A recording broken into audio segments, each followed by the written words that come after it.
네, 우리 할렐루야 샬롬하고 함께 인사합니다. 할렐루야 샬롬 샬롬 샬롬 샬롬 샬롬. 하나님 사랑합니다. 여러분 주 안에서 사랑합니다. 사망과 생명이라는 제목으로 오늘 본문 6장 10절에서 23절까지 우리 함께 합독했습니다. 한 번 더 6장 10절부터 23절까지 함께 합독합니다.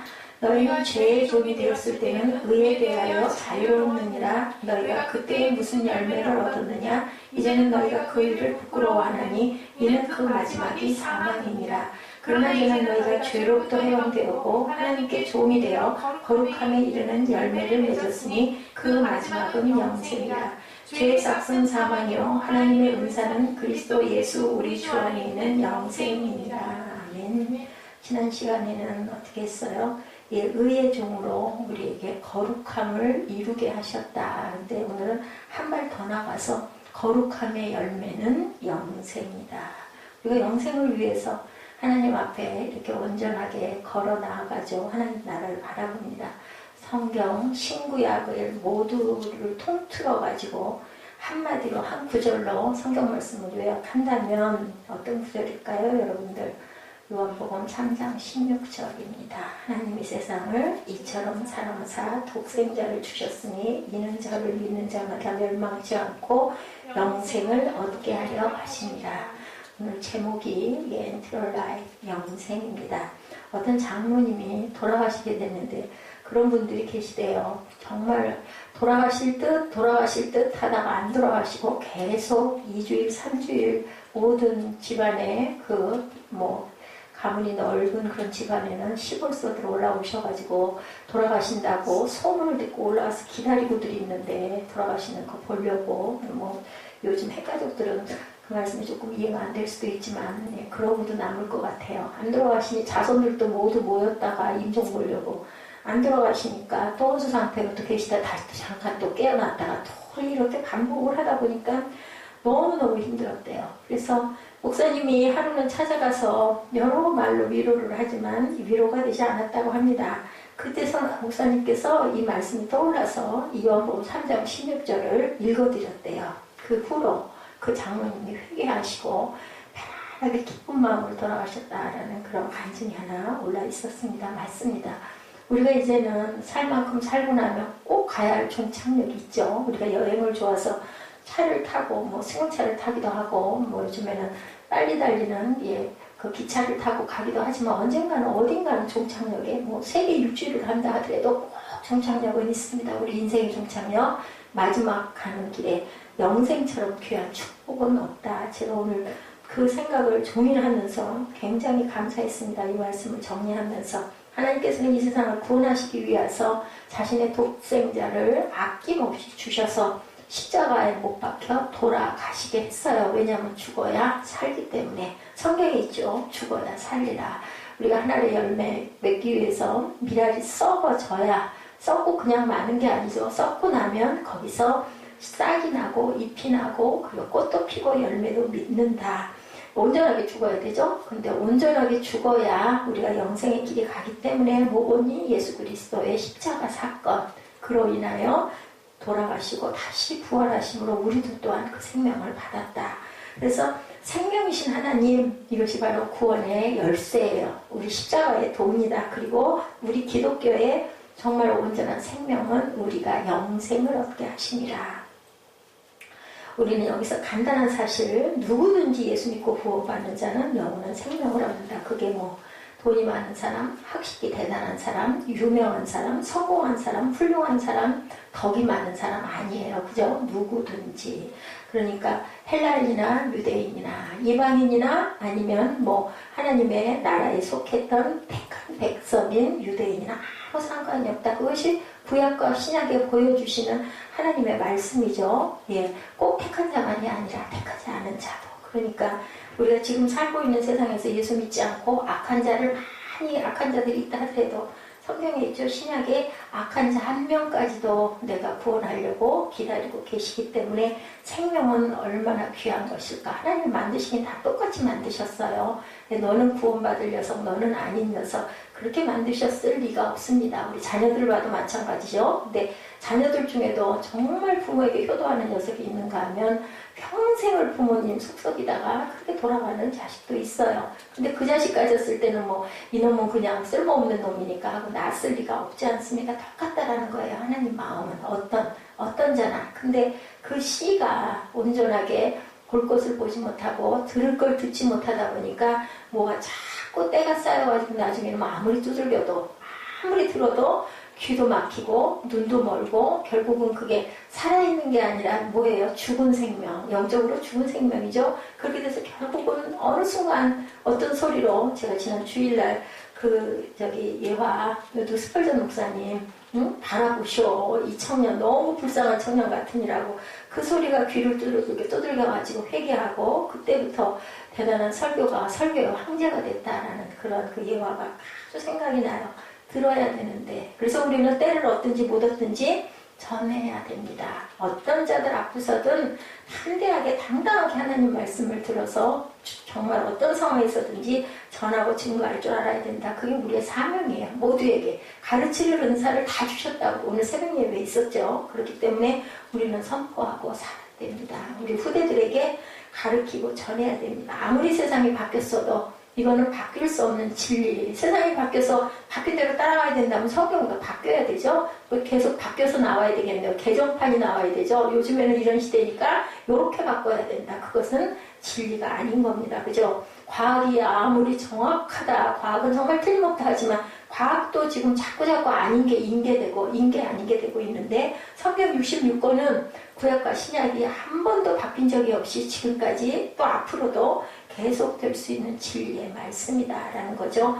태어나면서부터 내가 심판받을 멸망받을 존재라는 것은 그렇게 쉽사리 이해되는 문제가 아니기 때문에 내가 잘못하고 실수해서 사망을 받는다면 이해가 되는데 아무 잘못도 하지 않았는데 어떻게 우리가 죽을 생명이야? 이해가 되지 않습니다. 근데 성경은 말씀하죠. 본질상 진노의 자식이었다. 우리는 타고나기를 그렇게 타고났다는 거예요. 그건 뭐라고 할 수도 없는 거예요. 그건 내 죄는 아니에요. 그죠? 우리 그 조상의 죄이기도 한데 그 진노를 벗어나는 길이 있어요. 분명한 건. 믿기만 하면 돼요. 무조건. 근데 그 믿음이라는 게 정말 내 마음 안에 진짜로 쏙 들어와야 되는데 그냥 그렇다니까 한 자들은 온전한 영생에 이르지를 못하는 게 안타깝다. 뭐 해야 돼요? 그래서 우리는 항상 하나님의 말씀을 묵상하고 뭐 해야 된다? 힘써 알아야 된다라고 호세아에서도 말씀하고 있죠. 그게 그냥 알 수 있는 거야. 가만히 있어도 입안으로 음식이 들어가가지고 목 안으로 넘어가는 게 아니라 관을 타고 넘어가는 게 아니라 입에 누군가가 밀어 넣어줬으면 그 다음에 씹는 것은 우리가 해야 할 일. 힘이 들 때 어때요? 밥 먹는 거 힘들더라고요. 그냥 다 집어 먹는 것도 귀찮고 그냥 가끔은 그런 생각을 해요. 뭐 캡슐 하나 딱 꿀꺽 삼켜가지고 그냥 지치지 않고 힘들지 않다면 얼마나 좋겠나. 옛날에 어떤 어려움들이 있을 때 너무너무 기진해서 어떻게 그렇게 안 먹어야 살지. 그러면 아이고 먹어지지가 않아. 넘어가질 않아. 밥 먹고 싶지 않아. 근데 제가 요즘 생각하는 건 그건 젊어서 기운이 있어서 하는 얘기고 정말 힘이 없어져 보면 탈진이 되다 보면은 안 먹어질 수가 없는 게 죽을 것 같으니까 그냥 억지로라도 뭐를 먹어야 되고 넘겨야 되는데 그걸 씹는 일은 그래서 식사라고 하는구나. 저는 어느 날인가 그 생각이 좋지 않은 단어래요. 일이라고 하잖아요. 먹는 걸. 진지잡수세요가 맞는 건데 근데 식사의 뜻이 맞을 것 같아. 밥 먹는 것도 일로 여겨질 때가 있으면 왜 이렇게 정리할 것도 많아요. 마음 바쁘고 그냥 안 먹고 그냥 넘어갔으면 좋겠는데 기력이 없으니까 먹어야 돼. 이게 바로 우리가 힘써 알아야 될 이유입니다. 하나님이 우리에게 주시는 말씀을 우리는 힘써 이해가 안 가잖아요. 어디에 무슨 말씀이 있는지 여러분들 성경 66권을 다 아는 사람은 아마 없을 거예요. 듣고 또 들어도 그래서 하나님 우리에게 정말 그것도 은혜래요. 마음각을 주신 거. 그걸 만약에 다 기억하고 있다면 절대로 살 수가 없는데 잊어버릴 수 있는 목사님들이 우스갯소리로 그러잖아요. 아무리 설교를 또 하고 또 해도 아무도 전에 그게 있었지. 그리고 그 말씀을 꼭 기억해가지고 목사님 지난번 몇월 언제 이거 했는데 왜 또 하세요? 이라고 시키고는 그런 성도는 없다. 어느 날인가 예지가 그거 성격에다 써놨다가 2014년 15년 몇 월에 요거 목사님 요 구절 말씀하셨어요 라고 얘기를 들었습니다만 그런데 그때마다 설교 내용과 장절이 같아도 말씀이 우리 가슴에 울리는 그런 부분은 다릅니다. 그렇기 때문에 내 상황이 1년 전의 그때랑 오늘의 지금이랑 다르기 때문에 말씀이 다르게 들린다. 하나님께서 최초로 인간을 창조하실 때는 인간을 죽음의 존재로 절대로 만들지 않았어요. 그죠? 근데 우리가 너무 잘 알죠? 아담과 하와의 사건을 통해서 변화됐죠. 우리를 죽을 수밖에 없는 인간이 됐어요.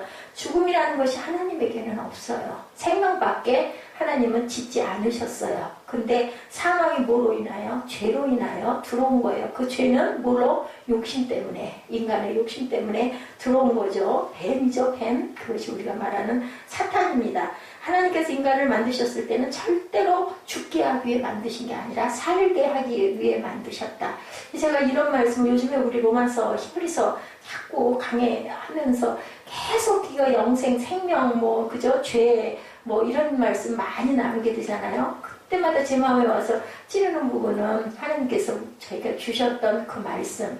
네가 할 거 다 안 하고 미리감지니가 건강 잘 돌보지 않아서 죽으면 그거는 사탄이 너를 먹는 거야 라고 말씀하셨던 그 성령의 말씀이 자꾸 가슴을 찌르면서 제가 요즘에 게을러가지고 지쳐가지고 귀찮고 움직이기 싫고 할 때마다 그 말씀이 번뜩번뜩 생각나요.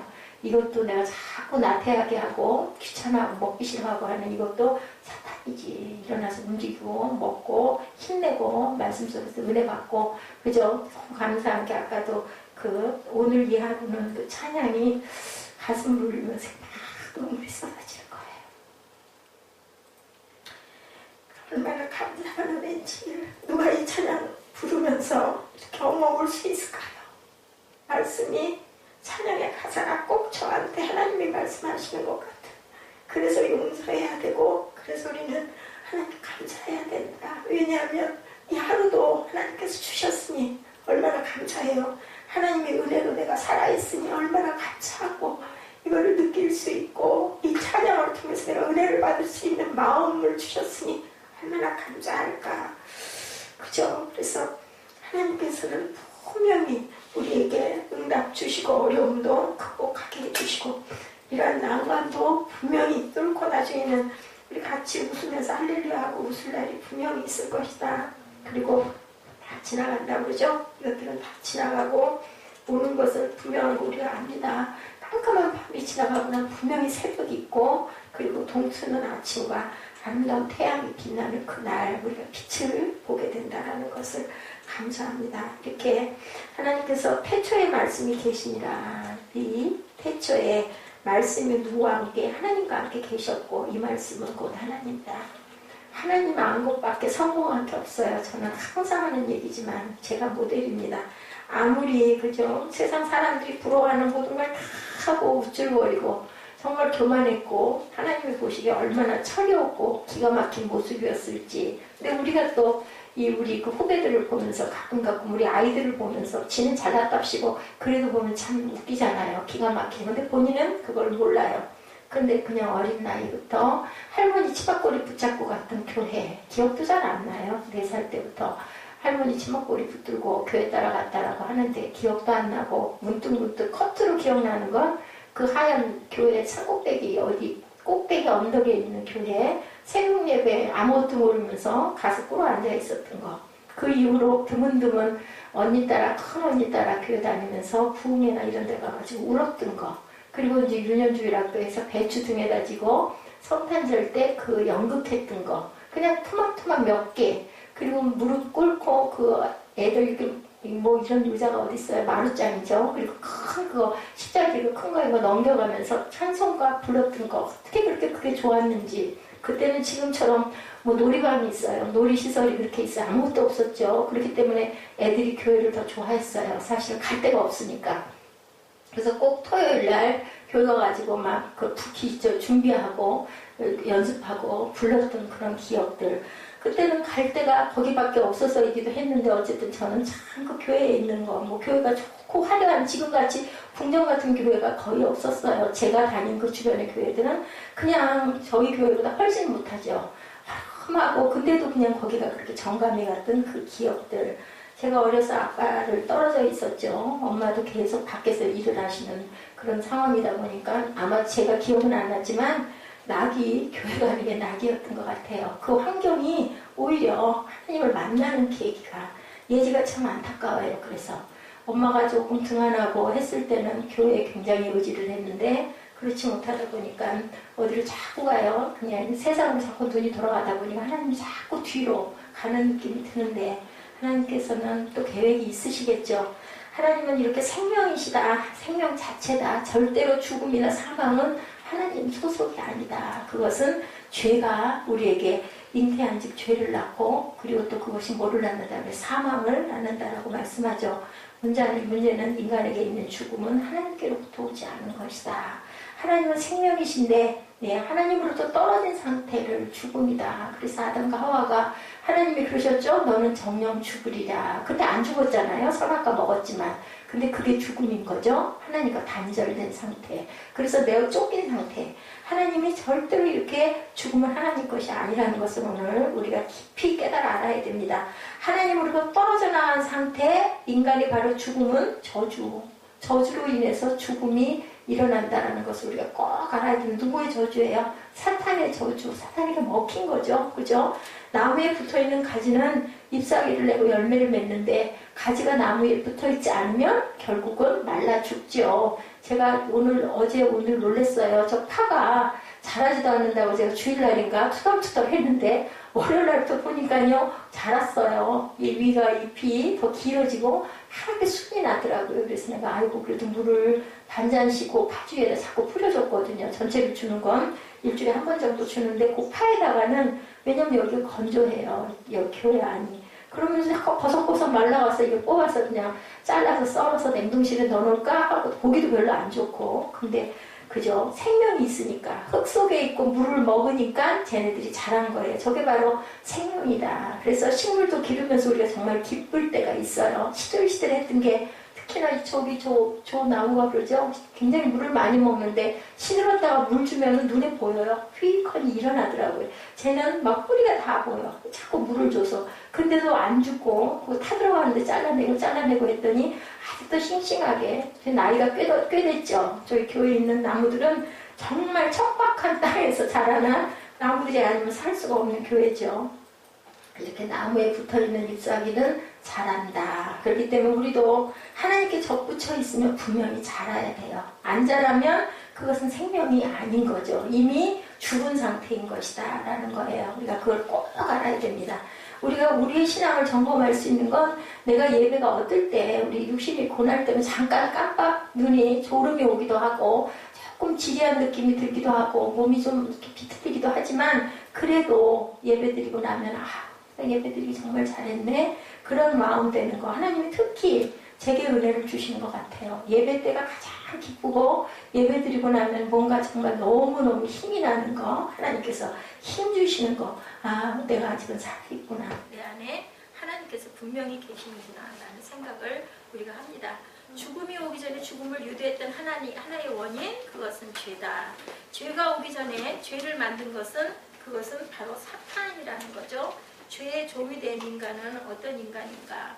사탄은 최초로 아담과 하와에게 찾아와서 유혹해서 하나님의 계명을 어기게 하며 하나님으로부터 분리시키는 데 성공을 했어요. 뭐가? 사탄이 우리를 하나님의 계명을 어기게 했죠. 먹지 말라는 거 먹어야 너희들 살아. 먹으면 네가 눈이 하나님처럼 밝아져. 이렇게 유혹을 하고 거기에 빠지게 함으로 인해서 아주 성공을 한 사건. 이게 바로 죄가 들어옴으로 인해서 우리를 죽게 하는 그런 그 사건. 아주 그냥 사탄이 이긴 거죠. 사탄은 인간에게 죄라는 멍에 구레를 둘러 씌웠다. 수갑을 채워서 그 사람을 감옥에 집어넣었을 때 그 사람은 자유롭게 절대로 움직일 수가 없어요. 나와서 돌아다닐 수가 없어요. 그 상태를 누가 사단이 우리에게 굴레를 씌운 거죠. 입에 테이프를 붙여서 말도 못하게 하고 자동차 뒤 트렁크에 집어넣어서 몇 시간씩 끌고 다니는 것. 이것이 바로 죄가 사망이 우리를 굴레 씌웠다라는 표현입니다. 어떤 경우에는 사람을 감금하고 고문해서 10년, 20년 동안 햇빛도 못 보는 지하실에 동물처럼 살기도 하는 것. 우리 상상만 해봐도 너무 무섭잖아요. 우리가 자유롭게 내가 할 수 있는 걸 하고, 그죠? 이렇게 살아갈 수 있는 거, 제가 그런 거 생각하면 너무 감사해요. 정말 새록새록. 전혀 몰랐던 사실들이 내가 어려움에 처하고 내가 어떤 그 힘든 상황이 되다 보니까 이것도 너무 감사하네. 그래도 내가 살아갈 수 있는 게 얼마나 감사한가. 나처럼 기가 막힌 그 삶을 살고 있는 사람이 어디 있을까. 기가 막히다는 뜻은요, 너무너무 좋은, 이렇게 자유하게, 이렇게 감사하게, 그러면서 조금씩의 가시가 있는 거, 뭐 아이로 인한 부분, 뭐 남편으로 인한 부분, 교회 성도들로 인한 부분, 또 주변에서 약간 섭섭하게 한 부분, 이런 것들로 인해서 내가 막 아파하고, 그죠? 가슴에 멍이 들었다고 이럴 수 있는 거, 이것도 정말 아닌 거야. 어떻게 가시가 없겠어요. 장미, 아름다운 장미에도 가시가 있는데, 이 생각하면 어떤 내가 그 불평이나 불만 아무 필요가 없는 거예요. 저처럼 좋은 사람은 너무너무 그런 축복된 인간은 없다. 예, 하나님의 영원한 생명을 누리며 죽음 없이 하나님과 교제를 나누었던 인간에게 마귀가 찾아와서 꽁꽁 묶은 것들 뭐예요? 죽음, 질병, 그리고 고통, 눈물, 한숨, 좌절. 근데 인생에 이게 없는 인생은 아무도 없다라고 하시잖아요. 그렇다면 우리가 그거를 감당하고 가야 된다. 내게 좋은 것만 다 갖고 있을 수는 없어요. 선택은 우리의 의지로 선택을 하는 것. 축복된 인간이, 하나님의 형상대로 지음을 받은 인간이 가족과 함께 지낼 수도 없고, 음식을 제대로 먹을 수도 없고, 잠도 제대로 잘 수 없는 인간으로 변신해버리고 만 것, 사탄이 우리를 먹었을 때, 그죠? 예, 기쁘게 가족들하고 섞여서 살 수도 없고, 질병으로 인해서 음식을 마음껏 먹지도 못하고, 잠도 편안하게 자지 못하고, 이런 상태. 그게 죄가 들어온 거. 20절이죠? 너희가 죄의 종이 되었을 때는 의에 대하여 자유로웠느냐. 의는 상관없어. 죄의 종이 되면 그냥 거기에만 그냥 묶여서 살면 된다는 거죠. 사탄이 우리에게 죄의 굴레를 씌운 상태가 사슬에 묶인 상태. 아까 얘기한 것처럼 철장 같은 감옥에, 지하 감방에 갇혀있는 상태, 입에 테이프를 붙여서 아무 말도 할 수 없는 상태. 뭐 우리 가끔 어떤 그 영화나 드라마 같은 데 보면 그런 상태에 얼마나 기가 막혀, 얼마나 무서워요. 얼마나 공포스러워요. 두려움과 무서움은 뭐가 주는 선물이에요? 사탄이 주는 선물이라고 우리가 생각을 하면 됩니다. 이렇게 인간을 죄의 사슬로 묶어놨다. 죄의 종, 죄의 노예가 되었을 때 우리는 모든 자유가 박탈된다. 사람이 의의 통치를 받을 때 뭐라고 그래요? 의인이라고 그래요. 죄의 통치를 받을 때 죄인이라고 얘기해요.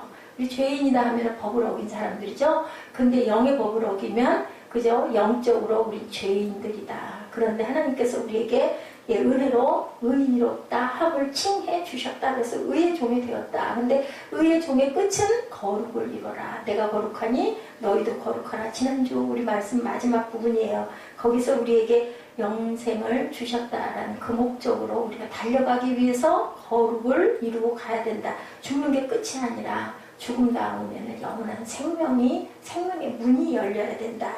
의가 박탈당한 사람들은 더 이상 의의 통치를 받지 않아요. 받을 수가 없어요. 그죠? 이 말을 성경은 의에 대하여 자유로웠다라고 얘기를 하는 거예요. 그러면 우리는 뭐에 대해서 자유로워야 될까요? 죄에 대해서 자유로워야 되겠죠? 죄를 우리가 그냥 떡주무르듯 주무를 수 있어야 돼요. 그런 것쯤은 너희들 그냥 갈 길로 걷어차버리고 무시해버리고. 누구 말 같다나 요즘에 제가 그 무시라는 단어를 가끔 쓰면서 은혜를 받았어요. 아, 무시는 없을 뭐 볼시. 보이는 게 없어. 내가 너나 무시해? 그러면 나 없는 것 같아? 안 보여? 이 얘기인 거구나. 무시라는 게 바로 그런 거다. 요즘에 한 분이 그렇게 저한테 다가오더라고요. 한 분 뜻이 깊이. 죄의 종은 의에 대해서는 통찰력을 잃어버렸다는 뜻이에요. 자유로웠다는 것은 뭐 자유로워서 좋다는 참 자유가 아니죠. 그게 아닌 거죠. 어둠의 세력들을 막아내고 사탄의 세력을 막아내는 의의 힘, 하나님의 힘, 생명의 힘이 있어야 할 텐데 이것들이 다 없어져 버리고 말았다. 소멸돼 버렸어요. 그렇기 때문에 우리가 죄를 지어도 그게 죄인지 뭔지 모르고 양심의 털이 난 상태들이 자꾸 쌓여서 숲을 이루다 보면 그 다음에는 뭐 아무리 두들겨도 아무 소리 들리지 않는 거죠. 너무 안타깝습니다. 인간의 몸을 죄가 주장하고 죄의 노예가 되고 부정과 불법을 저지르고 마음대로 정욕대로 욕심대로 살아가는 인간은 그러면 결국은 어떻게 될까? 21절이죠. 너희가 그때 무슨 열매를 얻었느냐. 이제는 너희가 그 일을 부끄러워하나니 이는 그 마지막이 사망이니라. 신나게 세상 것 따라가고 하고 나면 나중에 너희들에게 얻어지는 건 사망이야. 선택은 자유예요. 내가 그냥 세상 살면서 나 하고 싶은 대로 마음대로 살다 나 그냥 죽으면 끝이야, 죽어버릴 거야 하면은 그거 선택하면 결국은 그냥 아무것도 할 때 하고 싶은 대로 그죠? 마음 그냥 가는 대로 하고 결국은 죽으면 되는 거죠. 내가 죄의 종이 되었을 때 의의 기능을 발휘하지 못하고 의가 통제력을 발휘 못하고 의가 너와 아무 상관이 없게 되었을 때 죄가 시키는 대로 하는 종로릇을 할 때 너는 어떻게 되는가? 죄의 열매를 맺게 된다. 그 죄의 열매는 다 부끄러운 것들이죠. 부끄러운 열매, 원하지 않는 열매, 죄를 통제하고 통치할 수 있는 힘이 없기 때문에 생명의 힘이 없기 때문에 죄가 시키는 대로 살아가게 된다라고 갈라디아서 5장 19절에서 21절에 보면 우리 21가지의 죄목 지난번에도 언젠가 우리 함께 이 부분 찾아서 함께 읽었던 것 같아요. 육체의 일은 현저하니 5장 19절입니다. 곧 음행과 더러운 것과 호색과 우상 숭배와 술수와 원수를 맺는 것과 분쟁과 시기와 분냄과 당짓는 것과 불량과 이단과 투기와 술 취함과 방탕함이니 또한 그와 같은 것들이라. 예, 그죠? 전에 너희에게 경계한 것 같이 경계하노니 이런 일을 하는 자들은 하나님의 나라를 유업으로 받지 못할 것이요 죄의 열매를 맺는 사람은 하나님의 나라를 유업으로 받을 수가 없다라는 거죠. 육체의 일이에요. 그것이 이렇게 이단이 분명히 여기 들어있습니다. 투기와 술 취함과 질투해서도 안 되고 술에 취해도 안 되고 방탕해도 안 되고 또 분쟁을 일으켜도 안 돼요. 남을 시기해도 안 되고 불을 내어도 안 되고 당짓는 것과 불리한 것과 편먹는 것들 절대 안 된다. 그래서 교회에서 네가 옳으니 내가 옳으니 싸우는 것은 하나님을 가장 욕되게 하고 슬프게 하는 거다. 내가 잘했던 말도 그게 중요한 게 아니고 싸우지 말라는 거죠. 자, 우리 기도하죠. 하나님 아버지 알고 지은 죄 모르고 지은 죄 다 용서해 주세요. 저도 가끔 그렇게 기도할 때가 있는데 모르고 짓는 죄가 혹시 있을까. 근데 그 말의 뜻 안에는 제가 기도할 때 저는 그 마음이거든요. 내가 무의식으로 짓는 죄도 있어요. 사실은 그것까지도 용서해 주옵소서인 거죠. 죄를 짓는 것이 죄의 노예가 된 인간의 모습인 거다. 그렇다면 구원의 완성은 어떤 것일까? 예수 그리스도를 믿어 구원을 얻은 사람에게는 하나님의 놀라운 생애를 허락해 주신다라고 분명히 말씀하죠. 죄의 사슬에 묶여있는데 누가 와서 끊을 수 없는 그 사슬을 전부 끊어주신 것 예수 그리스도죠. 뭐 두말 할 것도 없습니다. 뭘로? 십자가의 보혈로 돌아가심으로 인하여 그 죄의 사슬을 다 끊어줬어요. 그래서 내 안에 계신 예수 그리스도와 사는 것이다. 나는 그냥 껍질로 있는 거예요. 내 안에서 위에 움직여 주시는 거죠. 자동차 핸들을 운전수가 붙들고 있고 우리 뒷자리에 거기가 뭐 귀빈석이라고 한다면서요. 뒷자리에 앉는 거. 앉아있으면 원하는 데까지 잘 데려다 주는 거죠. 성령께서 우리를 대신 움직여 주시면 우리는 절대로 염려할 게 없다. 근데 가끔 때로는 아유 답답해 내가 운전할 거야. 그리고 모르는 길 가다 보면 막 후회가 되죠. 저같이 정말 길을 잘 모르는 경우는 레비도 별 소용이 없더라고요. 이런 것처럼 너무너무 힘이 든 거죠. 예, 우리가 손을 자유롭게 움직일 수 있는 것, 몸을 자유롭게 움직일 수 있는 것도 얼마나 감사한가. 지난번에 잠깐 차 타고 짧은 거리 오면서 그죠? 그 이름을 제가 잊어버렸는데 온몸에 사지가 없는 그분 세계를 다니면서 그 전도를 하고 다니고 간증을 하고 다니신다고 그러죠. 근데 어떤 똑같은 편지가 하나 메일이 하나 왔더래요. 그분이 릭브이지치인가요? 그분이실 거예요. 팔과 다리가 하나도 없는데 그 자식을 낳아서 그 어머니가 기르면서 정말 얼마나 눈물나게 기르셨을 거예요. 그런데도 그 어머니는 절대로 포기하지 않았대요. 그래서 결국은 결혼도 하고 정말 대단한 전도자가 되고 아이도 낳고 예, 그랬는데 똑같이 사지가 없는 자녀를 둔 어머니가 어느 날인가 이분의 그 간증의 설교를 들으면서 너무너무 은혜를 받았대요. 그러면서 항상 기도할 때 그 어머니는 어떻게 기도를 했냐면 하나님 기적이 일어나게 해주세요. 우리 자녀가 우리 아들이 이 팔다리가 이게 하나도 없어서 어떻게 살겠습니까? 그 기적을 바라는 건 뭐였을까요? 언뜻 생각나죠? 팔이 길어나든지 다리가 한 개가 생기든지 그게 기적이잖아요. 그런데 이 어머니도 그렇게 기도를 했는데 이 리브이지치의 그 설교 간증을 들으면서 깜짝 깨달았대요. 우리 알죠? 하나님의 성령의 역사가 어떻게 나에게 임하는지. 다른 사람은 아무 상관이 없는데 막 내가 가슴에 아까 제가 찬양곡 들으면서 가슴이 뭉클해서 눈물이 쏟아졌던 것처럼 깜짝 놀랐대요. 이게 기적이구나 라는 그걸 놀랐다 하면서 이제 메일을 보냈는데 나는 하나님께 기도할 때 기적을 일으켜주세요 하고 기도를 했습니다. 근데 우리 아들은 한 번도 뭐 팔이 조금 길어나거나 뭐 어디가 뭐 이렇게 자라나거나는 절대로 없고, 그 설교를 들었을 때도 우리 아들은 똑같지만 제 마음에 기적이 일어났습니다. 우리 아들도 저 설교가처럼 분명히 잘 기쁘게 살아갈 수 있겠다라는 소망이 솟아서 이제 분명한 기적은 일어났기 때문에 믿습니다 하면서 정말 눈물 어린 그러한 편지를 보내왔다. 그러면서 이제 어떤 생각을 했냐면, 내 아들도 세상의 빛으로 이렇게 정말 장애를 가진 또 다른 그런 사람이 또 있지 않겠어요? 그런 사람에게 생명을 줄 수 있고 전달해 줄 수 있겠구나라는 그런 소망을 가졌다라고 편지가 왔다 그래요. 어떻게 살아요? 저는 그거를 들으면서, 귀로 들으면서 잠깐 교회를 올 때 새벽에 들은 것 같은데, 내가 정말 뭐 다리가 조금 불편하고 뭐 다리가 좀 힘이 없고 뭐 이런저런 얘기 아무것도 할 것도 없네. 팔다리가 온전하게 내가 붙어서 이렇게 운전을 할 수 있고 다닐 수 있는 것만도 뭐 키가 좀 줄었든지 말았든지 모양의 형태가 뭐 망가졌든지 말았든지 얼마나 감사한가 라는 생각이 들더라고요. 내가 한참 모양내고 뽐내고 다닐 때는 얼마나 불평불만이 더 많았어요. 여기가 좀 더 이렇게 좀 됐으면 좋겠고 막 그런 생각에 내 그 기본적인 것이 감사한 게 하나도 없었는데, 몸이 연약해지면 연약해질수록 내 상태가 너무 감사하게 되는 것, 이것도 하나님의 은혜가 아닌가. 십자가의 피로 말미암아서 우리는 구원을 받았다. 죄의 사슬과 마귀의 사슬에서 벗어나서 완전한 자유를 갖게 된 것, 예수 그리스도의 은혜죠. 그 내용이 22절 말씀입니다. 그러나 이제는 너희가 죄에게서 해방되고 하나님께 종이 되어 거룩함에 이르는 열매를 얻었으니 이 마지막은 영생이라. 우리 지난 주일에는 거룩함에 이르게 하려 함이라. 그건 누구의? 의의 종이 되었을 때, 의의 종이 되었으니 너희는 이제는 거룩하라. 그래서 목사님들이 거룩한 모습이어야 된다는 얘기를 하잖아요. 누구의 종이니까? 의의 종, 하나님의 종이기 때문에. 그런데 그 마지막은 영생이라. 그래서 우리가 항상 그 하나님의 말씀을 선포하면 선포한 대로 온전하게 살아야 되는데, 제가 제일 은혜를 느끼는 건 말씀을 전하면서 은혜를 느낀다는 거. 아무도 없어도 예배를 하면은 최소한 제 자신이 스스로가 은혜를 받을 수 있지 않겠나. 정말 감사한 거예요. 만약에 이렇지 않고 제가 그냥 집사로 있었다면 이 하나님의 깊이, 이 마음의 감동, 이게 과연 있었을까. 아무리 명설교를 하는 목사님의 설교면 지금은 뭐 맘만 먹으면 얼마든지 듣잖아요. 그렇게 들었다 한들 제가 이렇게 전하면서 제 마음에 뭉클뭉클 솟아오는 이 감사와 감동과 기쁨이 과연 있었을까. 하나님께서는 나를 건지시려고 나를 세워주셨구나라는 마음, 하나님과의 기쁜 기도가 우리 인생을 이렇게 바꾼다라는 것을 여러분들 절대 잊지 마시기 바랍니다.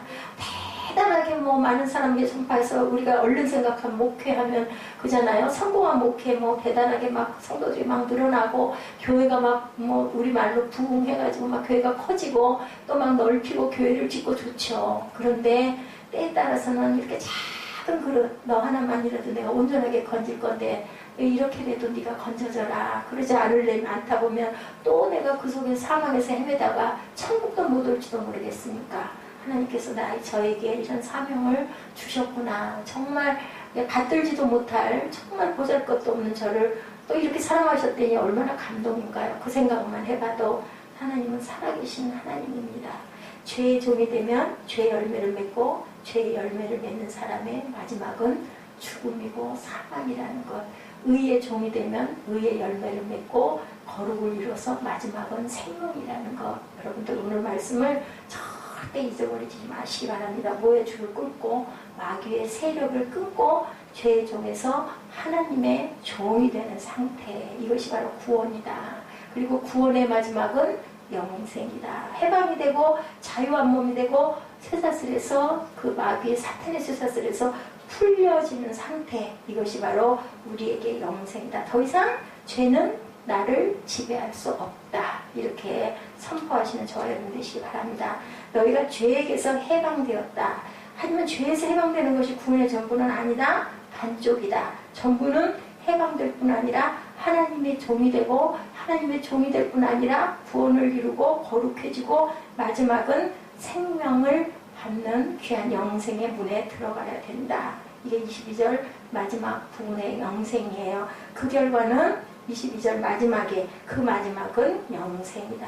육체가 죽는다 할지라도 아무 상관이 없죠. 내 육체를 누가 부셔버려. 그래서 순교를 하는 거예요. 정말 무섭잖아요. 두렵잖아요. 근데 그 뒤에 계신 하나님을 정말 본다면, 우리가 뭐 그런 말 하죠. 막말로 이판사판인데 내가 어차피 죽을 목숨이면 난 그냥 하나님의 의를 위해서 죽을 거야. 조금 더 산들 조금 덜 산들 무슨 상관이야. 나는 믿습니다. 그냥 그 순간 무서운 거 그거 떨쳐버리게 해주옵소서 하면은 순교할 수 있다. 그 힘도 하나님이 주신다라는 거죠. 우리 선택하라고 그러면 뭐 선택하겠어요. 죽어서 사망 속에 들어가가지고 영원히 죽는 깜깜한 죽음보다는 그 순간 죽는다 할지라도 하나님께 달려갈 수 있는 믿음 주시옵소서 하고 기도하는 게 우리가 훨씬 이익이겠죠. 그렇게 가야 되겠죠. 생명보다 단순한 생명이 아니라 동물과 식물에게 있는 생명은 비오스라는 단어를, 헬라어 단어를 사용하는데 성경은 조에라는 단어를 사용합니다. 이것은 하나님의 생명, 영원한 생명. 그래서 뭐 아예 그 조이 다운 인마야 라고 얘기하잖아요. 조에라고 표현을 한대요. 생명이라고.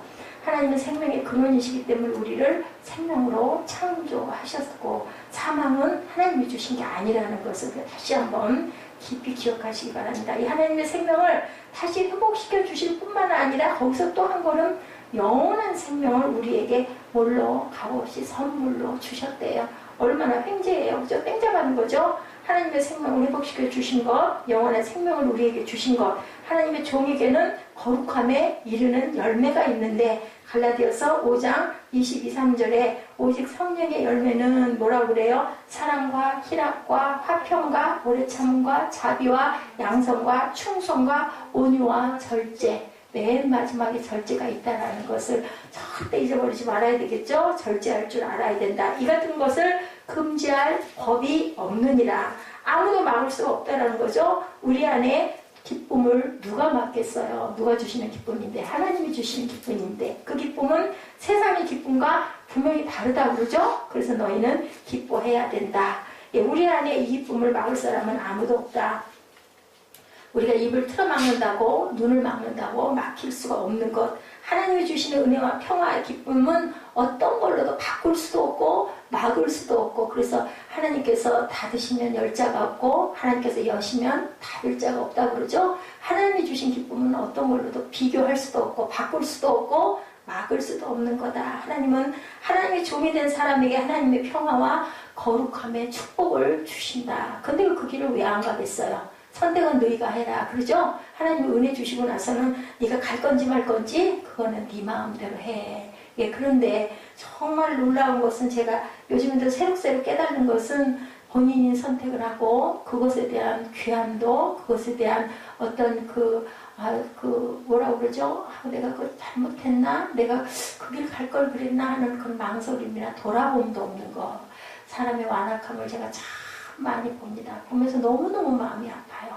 어떻게 그렇게 주신 사명을 정말 그때도 되게 무서웠거든요. 그 입술에 그거 정말 그거 나중에 언젠가 분명히 죄가 없어지더라도 회개해야 할 건데 그런 마음 똑같이 은혜를 주셨는데 한 사람은 죽어도 이거는 꼭 가야 될 일이지라는 그것을 느끼고 제가 전한 게 아니죠. 저를 통해서 다른 분의 걸 느끼고 힘이 들어도 그게 뭐 고생스럽지 않은 게 아니잖아요. 기쁘기만 해요. 힘들기도 하잖아요. 부담도 오고 중간에 어려운 환난도 있었어요. 그저 무너질 것 같고 도망가고 싶은 마음도 인간 안에는 분명히 있어요. 그런데도 끝까지 감당하고 가는 한 사람이 있는가 하면 한 사람은 가다 보니 어디까지 가요? 그냥 세상 끝까지 그냥 가는 거죠. 하나님의 그 문턱을 밟고 있는 게 아니라 한 다리를 양다리를 걸치고 있는 게 아니라 그냥 어디까지 가버리고 거기서 사단의 모습들이 너무 많이 보이는 거를 제가 보면서 똑같은 자식인데 어떻게 그렇게 받은 그것을 그렇게 뒤도 안 돌아다보고 생각도 안 해버리나.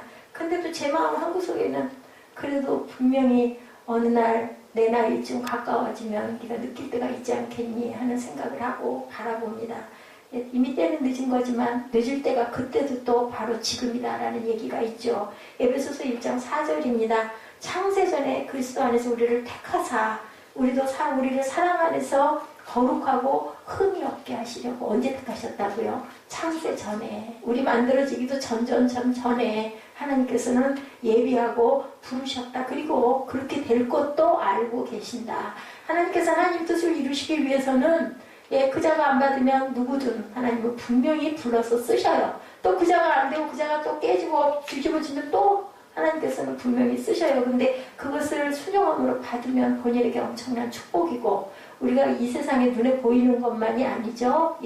보이지 않는 그것이 더 귀하기 때문에 하나님께서는 히브리서 12장 1절에서 11장 1절에서 분명하게 말씀하죠.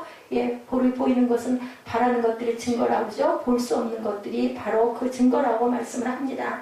우리에게 꿈이 있죠. 하나님께서는 너무너무 우리를 기도하고 우리를 사랑하시는 것, 우리에게 거룩하고 흠이 없게 되기를 원하시는 것, 당장 원하는 게 아니라 우리에게 너희들 거룩을 이루라고 지금도 말씀하신 부분이죠. 의롭고 완전해지기를 하나님께서는 바라신다.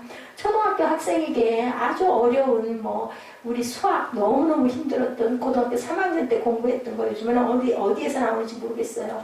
미분, 적분 무지하게 말만 들어도 싫었던 거 초등학생에게 하라고는 안 하세요. 하나님께서는 우리에게 꼭 필요하고 알 수 있는 만큼 알려주시고 문을 열고 가신다는 것을 알고 두려워할 일이 없어요. 하나님께서는 우리에게 맞는 것들을 꼭 주시거든요. 그래서 말씀하죠. 감당할 수 없는 시험을 주시지 않고 감당할 만큼만 우리가 그 분량을 받아서 갈 수 있게 해주신다.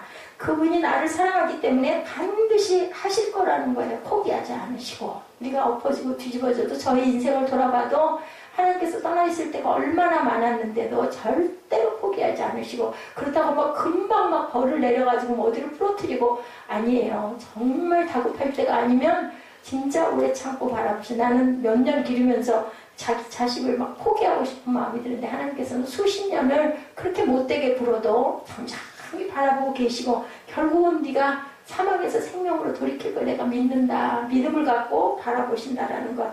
사망이냐 생명이냐, 에베소서 2장 19절에서 22절에 그러므로 이제부터 너희가 외인도 또한 아니고 선도 아니요 성도들과 동일한 시민이요 하나님의 권속이라. 너희는 사도들과 선지자들의 터 위에 세우심을 입은 자라고. 누구와? 우리에게 그리스도 예수께서 친히 모퉁이돌이 되셨어요. 건축을 할 때 모퉁이돌 굉장히 중요하죠. 4개의 뼈대를 이루는 그 모퉁이돌, 그 안에서 건물마다 연결하여 주 안에서 성전이 되어가고, 너희도 성령 안에서 하나님의 거하실 처소가 되기 위하여 예수 안에서 함께 지어져 가느니라고 이렇게 증거하고 있습니다. 놀라운 말씀이에요. 우리를 같이 짓고 가고 계신다. 그리스도 안에서. 이렇게 하기 위해서 우리에게 이제는 너는 분명히 하나님의 사람이다. 사도들과 선지자들을 이 터 위에 세우심을 입은 자라고 하나님께서 이렇게 선포해서 말씀하신다라는 것. 죄의 열매가 아니라 거룩한 의의 열매를 갖기를 하나님께서는 오늘도 저 여러분에게 바라시고 이 말씀을 주신다. 사망이 아니라 생명에 갖게 되기를 바라신다. 절대로 죽이고 싶어하지 아니하시는 하나님이다. 23절에 죄의 삭은 사망이요 하나님의 은사는 그리스도 예수 우리 주 안에 있는 영생이니라. 사망이냐 생명이냐 이 갈림길에서 구원의 현주소가 보이죠. 우리는 우리 구원을 받고자 받아도 되고 받지 않아도 되는 사람이 아니고, 분명한 것은 하나님께서는 우리에게 중간이 없어. 의의 종이야 아니면 죄의 종이야, 사망이야 생명이야, 둘 중에 하나를 선택하라고 말씀해요. 하나님이 종이 아니면 다 죄의 종이다. 중간은 없다. 그냥 영생이건 사망이건 둘째인데, 둘 중에 하나인데, 그 열매를 보면 네가 영생에 속했는지 사망에 속했는지를 알 수 있다. 내 몸에 하나님의 종이 열매가 있는가 죄의 종이 열매가 있는가, 그걸 우리가 보면 한다. 내가 예배를 드릴 때 기쁨이 있는가, 깨달음이 있는가, 감사가 있는가, 그죠? 가슴에 뜨거운 어떤 사랑을 느끼고 있는가, 나도 모르게 기쁨이 자꾸 입에 번글번글 웃음이 나는가, 아이고 지루해 죽겠는데 인상 속 고개 숙이고 엎어져 있는가 보면 내가 의의 종인지 죄의 종인지 알 수가 있다. 진단을 해보고 아이쿠나 이거 안 되겠다 싶으면 뭐 해야 되겠어요? 움직여야 되겠죠? 노력해야 되겠죠? 행해야 돼요. 우리가 때로는 그쪽 방법으로 내가 한번 그렇게 나도 흉내라도 한번 내볼까? 한번 해봐야 되는 거예요. 아이 그거 뭐 그렇게 의식적으로 하는 게 뭐 다 무슨 소용이야. 아이 그렇지 않아요. 그래서 뭐 요즘에 보면은 막 무슨 어떤 뭐 축제 같은 거 열리거나 하면 막 쫓아가잖아요. 옛날에 부흥회라고 그러죠. 그래서 무슨 생명축제가 열린다 그러고 하면은 몰려갑니다. 또 거기에 분위기 타서 함께 열정적으로 뭐 뜨겁게 찬양하고 기도하고 막 하다 보면 혼자는 좀 뭔가 쑥스럽고 어렵지만 근데 그냥 많은 속에 가서 그 열기 가운데서 막 뜨겁게 기도하다 보면 성령이 임하시고 우리 마음이 활짝 열리기도 하기 때문에 그 집회들이 굉장히 중요하기도 해요. 근데 그렇다고 또 너무 그런 것만 쫓아다니면 안 되죠. 그렇게 하고 돌아오면 우리 몸된 교회에서 또 열심히 그 부분을 심고 은혜 받고 근데 그러지 않아도 은혜 받고 꾸준히 갈 수 있다면 그것보다 큰 축복은 없습니다. 그래서 저희 교회 형태가 어떻게 보면은 조금 그런 그 축제 비슷한 찬양이나 이런 시간들이 이어가면서 제게 깨달아진 것은 뭐 그런 얘기도 많았잖아요. 너무 길어, 뭐 자르지 뭐 하고 하는데 그렇다면 그런데 열심히 다녀야 돼요. 뭐 한 달이든 두 달, 어떤 교회들은 1일에서 3일까지 그 월초 무슨 그 기도회 뭐 이런 것들 하기도 해요, 보면. 근데 우리는 그냥 항상 똑같죠. 그 대신 예배 시간이 좀 길죠. 다른 교회보다 뭐 3, 40분 정도 예배 시간이 길어도 그게 대개는 찬양 때문에 긴 거죠. 다른 게 아니라. 설교는 뭐 3, 40분 어디나 다 비슷하고 근데 찬양이 10분인 게 30분 정도 되고 그러다 보니까 예배 시간이 30분 길지만 그게 훨 낫지 않을까. 몸된 성전에서 둘이 됐든 셋이 됐든 뜨겁게 기도하고 찬양하고 말씀의 은혜로 온전하게 받고 나누고 그냥 그것을 품고 지금은 아무것도 아닌 것 같지만 내 남은 생애가 어떻게 하나님께서 이끌어 가실지는 우리는 몰라요. 그 그림을 준비하면 돼요. 열심히 준비하고 닦다 보면 하나님께서 우리에게 분명한 길을 주실 줄 믿습니다. 그 마음, 바라봄이 굉장히 중요하죠.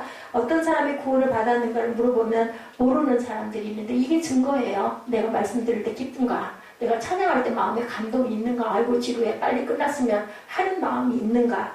자, 사람들은 결혼을 했는지 안 했는지 알 수 없다면 정말 이상한 결혼이죠. 결혼하고 나면 다 누구 섹시야 하고 하는데 확신이 없는 사람들은 아유 이거 뭐 혼인신고를 해야 돼 말아야 돼 신혼여행 가면서 내가 이거 잘했어 잘못했어 이런 마음들이 드는 거 온전치 않은 거 내가 구원을 받았어 안 받았어 어찌 나는 그냥 교회 나갈 때나 안 나갔을 때나 똑같은 것 같아.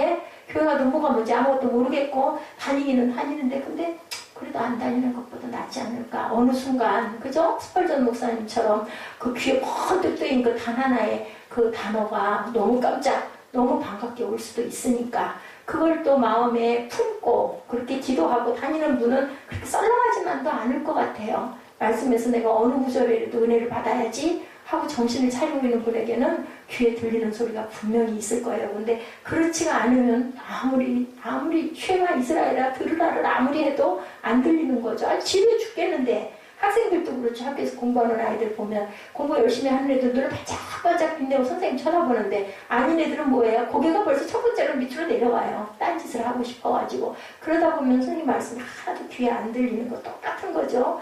얘 자신이 알아요. 내가 구원 받았는지 안 받았는지는. 그렇기 때문에 분명한 것은 정말 내가 사망으로 갈 거야 생명으로 갈 거야를 선택할 줄 알아야 된다. 그 구원받은 사람은 마음의 평화와 기쁨이 세상 사람들이 갖지 못하는 감사와 평화와 기쁨이 있다. 그러니 감사하죠. 내 마음에 평안이 있고 기쁨이 있다면 아니 예배드리는 순간만이라도 나머지는 또 직장에 가서 또 가정에 가서 또 똑같은 생활에 똑같은 얼굴 보고 막 지긋지긋해 화가 나여도 예배드리면서 말씀이 깨달아지고 감사하고 찬양할 때 기쁘면 얼마나 감사해요. 그거 누가 어떻게 돈으로도 살 수 있어요? 돈 들여서 비싼 돈 들여서 우리 액세서리 하나 사거나 뭐 옷 하나 사 입으면 그냥 첫날 둘째 날 조금 좀 재밌다 나중에는 뭐 그거하고 똑같아지는데 예, 말씀 듣고 예배드리면서 기쁨이 오는 거 성령이 내 안에 계신 걸 내가 확인하는 거 너무 기쁜 거죠. 감사한 거죠.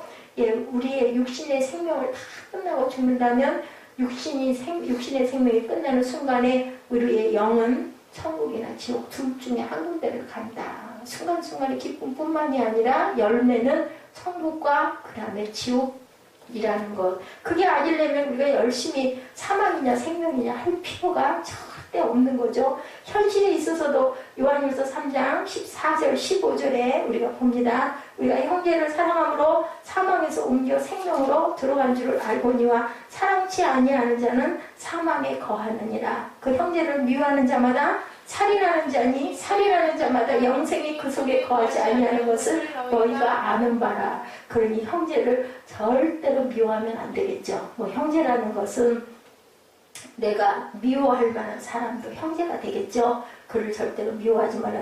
미워해야 돼요. 모를 죄.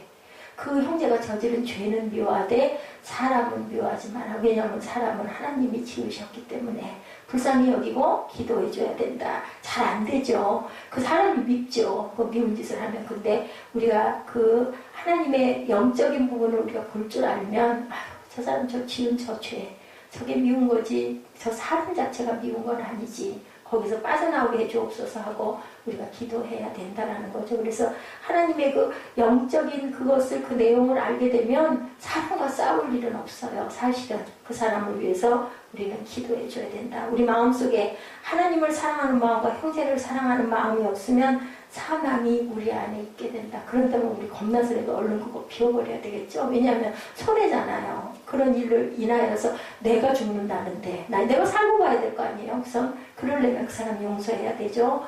우리 안에 생명이 거하시기를 주님의 이름으로 축복합니다. 사망이 아니라 생명이, 심판이 아니라 영생이 우리의 것들이 되기를 주님의 이름으로 축복합니다. 기도하시겠습니다.